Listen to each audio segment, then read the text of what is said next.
जय सिया राम दोस्तों। आप सभी लोगों का बहुत बहुत स्वागत है हमारे चैनल प्रिटी कॉर्नर में। और देखिए, अगर आप किसी भी कारणवश कार्तिक नहीं नहा पाए हैं तो कोई बात नहीं, बहुत ही सुनहरा अवसर है आपके पास पूरे कार्तिक के महीने का लाभ उठाने का।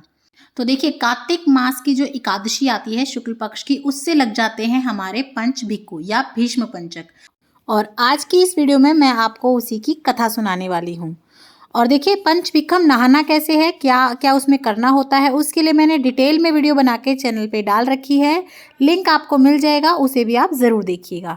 और देखिए, आप तुलसा माता के पास बैठकर ही जो है ना इसकी कथा सुन लेंगे। और अगर तुलसा माता आपके पास नहीं है तो कोई बात नहीं, आप अपने घर के मंदिर में भी ये कथा सुन सकते हैं। हाथ में थोड़े से आप या तो चावल के दाने ले लीजिएगा या फूल ले लीजिएगा। तो चलिए कथा को शुरू कर लेते हैं। एक साहूकार के बेटे की बहू थी जो बहुत सुबह उठकर कार्तिक के महीने में रोजाना गंगा जी नहाने जाती। पराये पुरुष का मुंह नहीं देखती थी। एक राजा का लड़का था, वह भी रोजाना गंगा जी नहाने जाता और सोचता कि मैं इतनी सुबह नहाने आता हूँ तो भी मेरे से पहले कौन नहा के चला जाता है।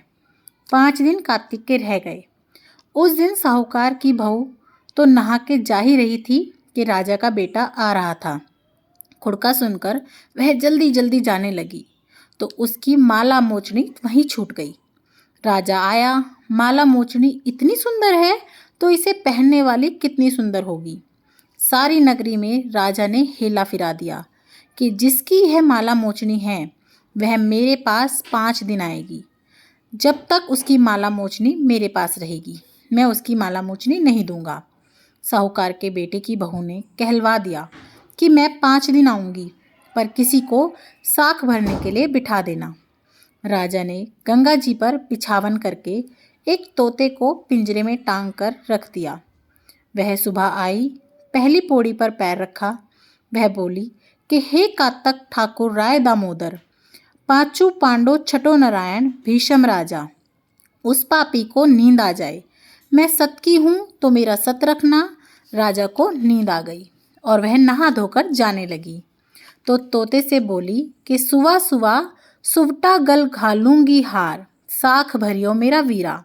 सुवा बोला कि कोई वीर भी भला साख भरा करता है। जब वह बोली कि सुवा सुवा सुवटा पग घालूंगी नेवर, साख भरियो मेरे देवर। सुवा ने कहा, अच्छा भाभी, मैं साख भरूंगा। वह तो कहकर चली गई।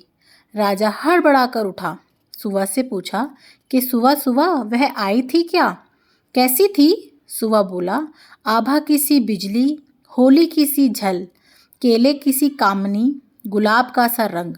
राजा ने सोचा कि कल मैं अपनी उंगली चीर के बैठ जाऊंगा, फिर तो मुझे नींद नहीं आएगी। दूसरे दिन राजा ने ऐसा ही करा, अपनी उंगली चीर कर बैठ गया। वह आई, उसने वैसे ही प्रार्थना करी, बस उसको नींद आ गई। नहा के जाने लगी तो सुवा ने साख भर दी। जैसे ही राजा की आंख खुली, उसने उठते ही सुवा से पूछा तो सुवा ने कल के ही जैसा जवाब दिया। उसने सोचा कल तो मैं अपनी आंखों में मिर्च डाल के बैठ जाऊंगा। तीसरे दिन आंख में मिर्च डालकर बैठ गया। सारी रात हाय हाय करके बिताई। वह आई, उसने वैसे ही प्रार्थना करी। राजा को फिर से नींद आ गई। नहा के सुवा से साख भरवा के वो फिर से चली गई। राजा ने सोचा कि कल तो मैं कांटों की सेज बिछाकर सोऊंगा, देखता हूँ कि मैं कैसे सो जाता हूँ। चौथे दिन वह कांटों की सेज बिछाकर सो गया। हाय हाय करता रहा, हाय हाय करता रहा, पर जब वह आई उसको फिर तभी उसी टाइम नींद आ गई। वह प्रार्थना करके नहा के सुबह से साख भरा के चली गई। 5वें दिन राजा आग जलाकर उसकी साख पर बैठ गया। वह उस दिन भी आई, प्रार्थना करी कि आज भी मेरा सत रख लेना। राजा को फिर से नींद आ गई। उसने सुबह से साख भरा ली और कहा कि आप उस पापी से कह देना कि मेरे 5 दिन पूरे हो गए हैं, अब मेरी माला मोचनी मेरे घर भेज दे। राजा ने उठते ही सुवा से पूछा कि वह आई थी क्या। सुवा ने बोला, आई थी, अपनी माला मोचनी मंगाई है। थोड़े दिन बाद राजा के कोढ़ निकल आया, त्राही त्राही पुकारने लगा।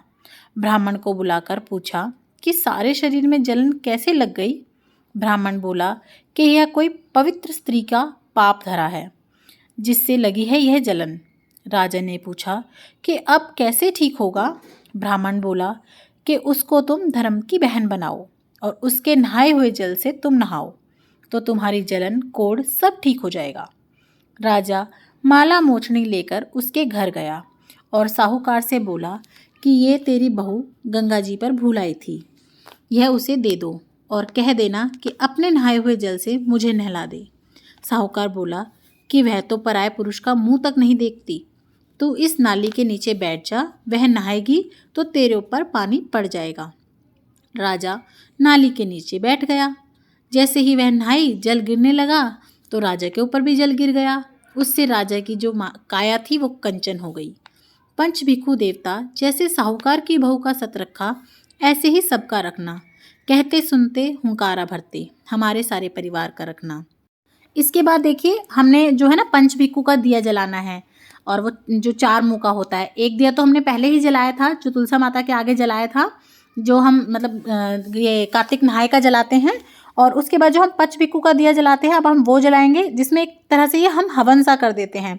तो उसमें हमें दिया जलाने के बाद और आंवला और राई लेकर जो है ना गोल गोल इस तरीके से छोड़नी होती है और बोलना होता है, पुनो नहाई पड़वा नहाई, 5 रतन पच तीरथ नहाई, पच भिक्कम नहाई, आधे कालाई आंवला आधे की राई, राई दामोदर सांवला जिसने सृष्टि रचाई, राजा के घर उतरी पुत्री बनकर आई, राजा लाया ब्याह के रानी बन आई, 4 चक्कर 4 मक्कर 4 दिए की लो, मैं तुझसे पूछूं श्री कृष्ण कब निस्तारा हो, जब आएगा कार्तिक का महीना नहाएंगे कार्तिक तब निस्तारा हो।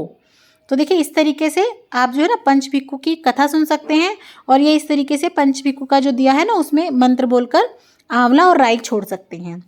और इसकी जो है ना डिटेल में वीडियो बना के मेरे चैनल पे मैंने डाल रखी है, आप उसे भी देख लीजिएगा।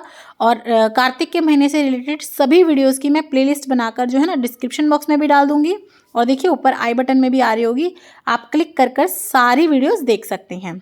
और अगर आपको मेरी वीडियोस पसंद आई हो तो कमेंट बॉक्स में जाकर जय सिया राम लिखना बिल्कुल भी मत भूलिएगा। ज़्यादा से ज़्यादा शेयर कीजिएगा ताकि किसी के काम आ सके। देखने के लिए बहुत बहुत धन्यवाद। जय सिया राम।